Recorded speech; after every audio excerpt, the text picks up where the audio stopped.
So my supplement stack is... Hello, today is day 18 of running consistently every single day. We've just done our 15-minute jog, and I found this little mound, and it's really nice actually. This is the furthest I've actually jogged, and I pushed myself, the hardest I've pushed myself today, and I managed to just jog continuously for about 8 minutes. And for me, compared to how out of shape I was, it is very, very impressive, and I'm happy that I can see how much improvement I'm doing. My face looks quite odd today, probably due to the amount of blood that's going to my face from the continual jogging. I'm gonna go and get some weights now and go under this bridge and just do some bicep, tricep, chest, shoulders, bit of traps. I need to get my neck back. My neck used to be quite thick, and I think out of looking like a man, all the physique you can, didn't mean if that's a rhyme, a thick neck is going to be the #1 thing that will do that. I'm looking proper Viking today though. And the plan for the rest of the day is I am hiring some interns for my business at the moment. I'm just looking for some people who can help me out in different areas. So just trying to sort out things on a job board. I've hired people before when it comes to business. I've hired people for my companies before, and without a lengthy interviewing process, you're going to get someone who's absolutely rubbish, and you're just going to waste money. So I'm starting out with interns, and they have to prove themselves to me for 4 weeks.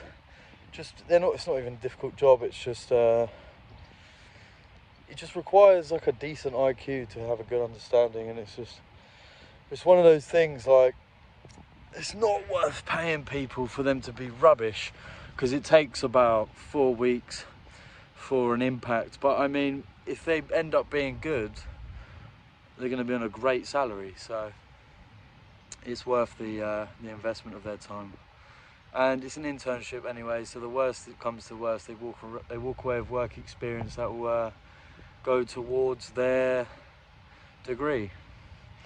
But again, I'm just not doing it anymore. I'm not hiring people that are just going to be rubbish. It's not worth my money or time and stress. And I think someone who's willing to put in, 20 hours a week for 4 weeks based off of work experience, and then if they're actually good, is someone who's going to be at my company for a very long time, and they actually earn that spot. So I'm just not looking for privatization models of where people just come and do their work and go to no standard, no real cares, just doing it the best they want me to see. And it's just rubbish. Like, just do the bloody job. It's worth it. So yeah, that's what I'm doing the rest of the day. Just posting out job adverts, waiting for staff, waiting for the right people to come along and impress me. I'm going to interview about 30 people before I make a decision. I'm hiring about 5 people because I know 4 out of 5 of them will be average. I want someone who's great. Like, I want someone who I know I can just say, yeah, this is what needs doing, and they can just run off and do it. I don't want to baby people. I've done that in the past. Or they go, yeah, doing the work.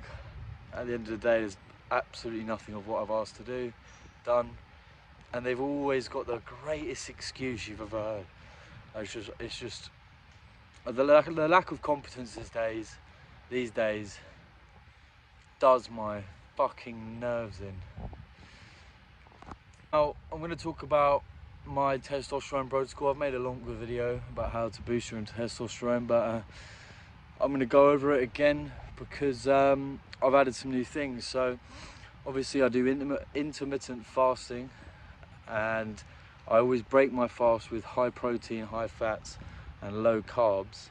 But now I am implementing carb cycling because I've noticed that I have much less energy in the week due to having such low carbs, because I was eating 0 carbs for about 2 weeks. Yeah, I've lost a lot of weight from it combined with the intermittent fasting. Just cutting out carbs isn't enough, but abs are coming. But my energy levels dropped massively, so now I implement carb cycling along with it. So around, I'd say on the low end of 80 grams of carbs a day minimum, and then 3 to 4 days a week increase the carbs to about 150 grams, on the high end 200 grams. I don't think I've even got to 200 grams, but the cycling of carbs. But you need to make sure that when you are carb cycling, you eat your vegetables first. I know I keep saying this, but vegetables first, then protein, then fat, then carbs, because the vegetables genuinely create a barrier in your intestine that stop the blood sugar spikes. And when your blood sugar spikes, your insulin gets released and your body panics, and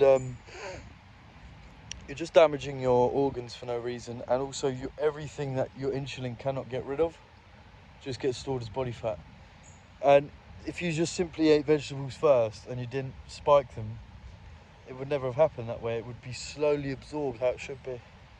So never ever eat carbs without eating vegetables first, is what I've noticed. And now I can happily carb cycle with no real worries, which is great.